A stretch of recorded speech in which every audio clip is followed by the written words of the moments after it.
Hi, everyone. My name is Audra Delaney, and I'm a strategic communicator. And today I'm going to be talking to you about courageous leadership in education. So, the overall message of this entire webinar is that courageous leadership involves trust, vulnerability, bravery, and love. And to lead courageously means to take these things and make actions out of them. So, throughout the whole time when I'm talking to you about this and when Erin joins me and talks to you about this, I just want you to think about all of those things. There are four pillars of courageous leadership that are defined by its creator, Brene Brown, and they are vulnerability, clarity of values, trust, and rising skills. And we'll go into these a little bit more, but you can also learn so much more about them in Brene Brown's book, Dare to Lead. So I suggest that since you're here in this webinar, hopefully you got a copy of it if you became a member of the SRI. But if you are not a member of the SRI and are just looking at this as a member of the public, then you should definitely go to Brene Brown's website. You should buy the book and you should watch some of her TED Talks. Courageous leaders make our world just a little bit braver, and having a little bit more bravery can go a long way in the decisions that we make in both our personal and our professional lives. And for all of you, it can be a big difference in what happens in your classrooms. And so before I go into the ways that courageous leadership and education can be fused together, I'm going to tell you a little bit about how I learned about courageous leadership to begin with. So I got my bachelor's degree in journalism with an emphasis in public relations, and a part of my degree program was to get an internship off of my college campus. I'm originally from Ohio, and so I could have gone anywhere. I could have gone to DC, to New York City, to Chicago, but I decided to do my off-campus internship 30 minutes away from where I grew up at the only regional theater close to us. And when I was there, I was very, very blessed to have a wonderful mentor. Her name is Colleen Cook, and she, really took me under her wing and taught me so much about digital marketing, development, and public relations. But she also talked to me a lot about how important it is to be a good leader in your workplace, no matter how big or small it is. As many of you know, nonprofits are usually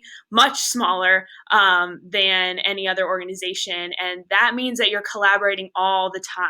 You're wearing so many different hats than what your job title says, and you really have to be able to communicate with your colleagues and make quick decisions that are going to be best for everyone who works there and for the organization as a whole. And so this internship was the first time that I was really working in the real world, in my field, and I was so excited about it. And I started writing blog posts for Colleen.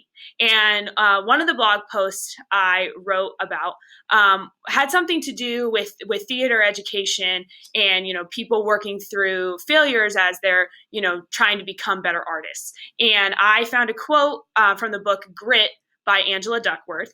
I was really, really intrigued by how someone could study something like grit that doesn't seem very tangible to anyone. And I told Colleen that I was really interested in that. And Colleen said, well, if you're interested in that, then you should know about this person. And she told me about Brene Brown. And Brene Brown, when she started her PhD, decided to research courage, shame, vulnerability, and empathy. All of the things that don't really seem very tangible to people, but we know what they are. And so I started looking at quotes from Brene's different books, and they really resonated with me. And I started to feel like, wow, like this person really validates how I feel, leadership should be. I mean, people should care about these things. It's not like we can walk into a courtroom, or we can walk into a conference room, or we can walk into a classroom and magically we're not the person that, we were 2 minutes ago when we were at home, like getting ready for the day. So, how can we fuse that together and make people see that, yes, you have to be professional, and yes, you have to make hard decisions and have hard conversations, but you can't forget the humanity side of every person. And if you remember that everyone's a human and that everyone's going through different things that even you may not even know about, regardless of how close you are to a person, that may help our teams perform even better. Because above all, we really do need everybody. It's in public relations specifically, it's a field that like, you can't get anything done without collaboration. You can't get a press conference done without collaborating. You can't, release an entire social media or email campaign without tons of other people having input into something. You can't successfully work on a crisis communications plan or get your company ready for a huge launch without tons of other people. And I know that it's that way in education as well, that you're in charge of your own classroom, or if you're an administrator, you're in charge of some specific tasks, but you're going to need other teachers and other administrators and coaches and everything in order to get accomplished what you want to get accomplished. And I know for educators that's really positively affecting all of the students that walk through your doors. And so that means that in order to make that happen for people, we have to create spaces where students feel like they belong. And belonging, Brene says, holds the key to the productivity and success that so many people want among their different groups. So you all are going to want that with your students. You're going to want that with your colleagues. And I want that for you as well. And we also want that in our personal lives. We want to be able to have, really rich and meaningful relationships with as many people as possible, regardless of how we know them or in what way they're connected to us. So just a little bit more about Brene Brown. Currently, she is a research professor at the University of Houston, and she spent over 2 decades studying courage, vulnerability, shame, and empathy. And she really gained notoriety about a decade ago when her TED Talk, The Power of Vulnerability, was released. And besides watching this webinar, I think that once you're done with this, the next thing you should do before you go visit her website is you should go watch that TED Talk. Because so much of what she believes and what her research shows up until that point is harnessed in that TED Talk and really helped propel her to be able to continue to publish books and to conduct the leadership study I'm going to talk about in a little bit.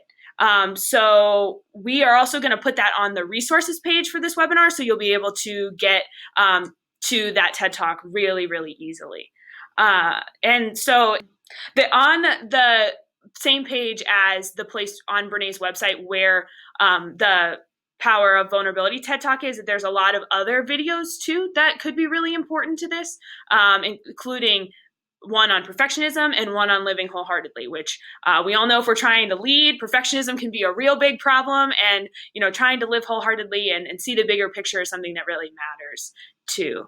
And even though they're not directly related to, leading courageously in education, it's important to have a really good baseline understanding of all of the research that has gone into Brene Brown being able to, finalize Dare to Lead as a book and as another piece to this puzzle, and how all of that affects our personal and professional lives.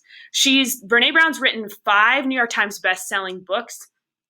And the first 4 of them are on a lot more of a personal basis. She used the research from them to work with some bigger organizations like Pixar, for example. But the 5th one, Dare to Lead, is the first book that was on leadership. And it's the culmination of a 7-year study into the future of leadership. And this is the part that's super relevant to YesRI, because it's the future of leadership.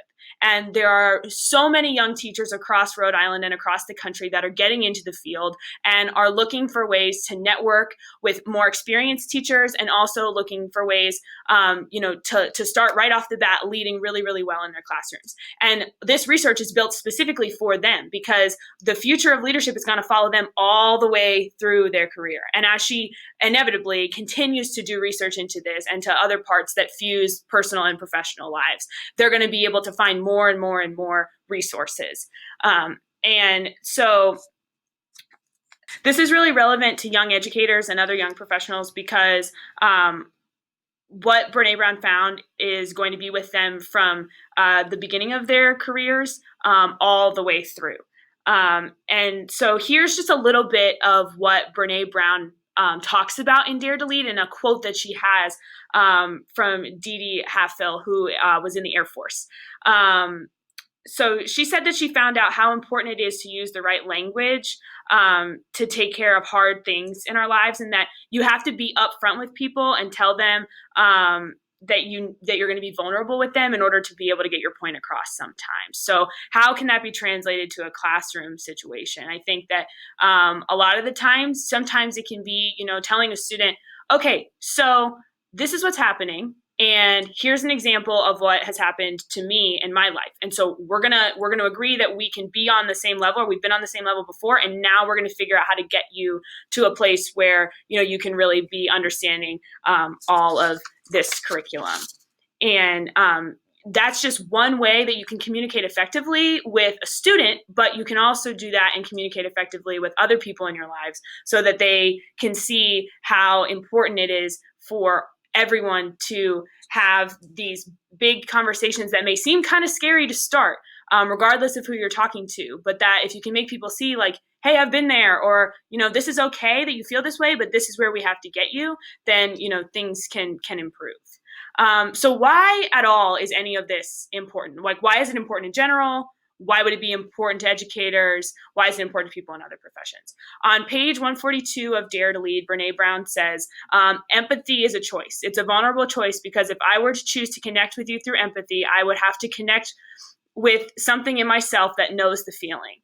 Connection is what heals. So ultimately, leading courageously is people choosing to put the empathy and connection that they feel for others in front of anything else. So by viewing leadership through the lens of, okay, I can connect with this person, and then we can figure out where to go from here. We're at point A, we're going to get to point B, and this is how we're going to get there. And recognizing something in yourself can be really, really challenging, but it can be so comforting to someone who is really worried that they're the only person in the entire world who's ever felt this. I'm certain that all of you have seen students who you can look at them and think, oh my gosh, they think they're the only person in the entire class or, in the entire world who's never been able to understand this one specific math problem, or they were totally off base on this quote that they were talking about in English class, or they did really bad on a social studies test or, on a science experiment. And you can see that they really feel like it's only me, it's no one else. And that's not true. We've all messed up. We've all made mistakes, and we've all been able to, learn from those mistakes and move on and have those mistakes inform things that we do later in life. And there's so much power between teachers and students that can happen with this specifically, in that it's just a teacher saying, I see you and I see your challenges, and I've been there, and this is what we're going to do. And, another way that you can look at this is that, let's say you're trying to figure out, okay, so I hear what you're saying, Audra. I hear the connection is really important, but like, how do I start that with a student? And I think one of the easiest ways to do that is when you see a student is struggling, you kneel down next to them, or you talk to them softly and you say, okay, like, we're going to do this thing so that you can feel better, so we can get you to feel comfortable, and then we can challenge you again. Because we're not going to give up. We're just going to find a new way to be able to get to where you want to go, and so that then you can continue to teach yourself things and teach those things, to the teacher as well. And I think that the other important thing about courageous leadership is, going back to what I said a little bit at the beginning of the webinar, is that we can't tell our emotions to go outside and play. Nobody can do that. You can't make them go away, no matter like what you want to do. You can try to shut them off. You can try to compartmentalize. You can do all of that. And for a time, it's going to work, but eventually it's not going to work anymore. And by doing this, by, connecting with people, by getting on their level, by choosing, the types of words we're going to say to our colleagues and to our students, by making those really direct decisions, we can help ourselves to not have to do that, and to help the students see that, okay, I can be vulnerable and I cannot overshare. I can be vulnerable and I can still feel comfortable. I can be vulnerable and I can be afraid, but I can be really brave and move forward with what question I'm going to ask, or, what the teacher asked me to do. And courageous leadership in education really does empower educators to see beyond the classroom, which most educators do anyway.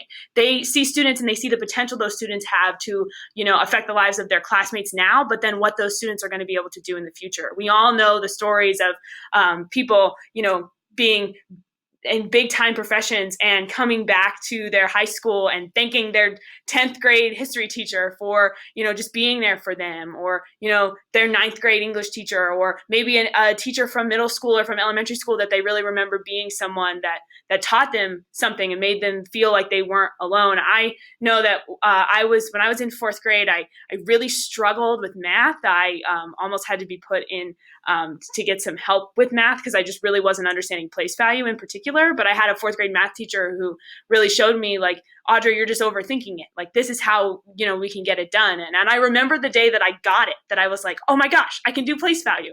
And I'm much older now, and place value is not that big a part of my life. But at that point, it really was. And she made me feel like, I wasn't going to be good at everything, but I could eventually I could eventually get through things that were really tough. And, in an environment where we make it possible for students to see, like, this was really tough for you, but now look, you did it. They can start to see, like, oh, well, then if I can do that, then maybe I can do this next thing. And I could do place value. So, then I can work on multiplication and I can do other things. And eventually that could lead them to a career, that could lead them to hobbies and passions that if someone hadn't been like, no, we're going to do this together, they may never have gotten the ability to do. So now we are going to transition into talking directly about how teachers can be courageous leaders with their students.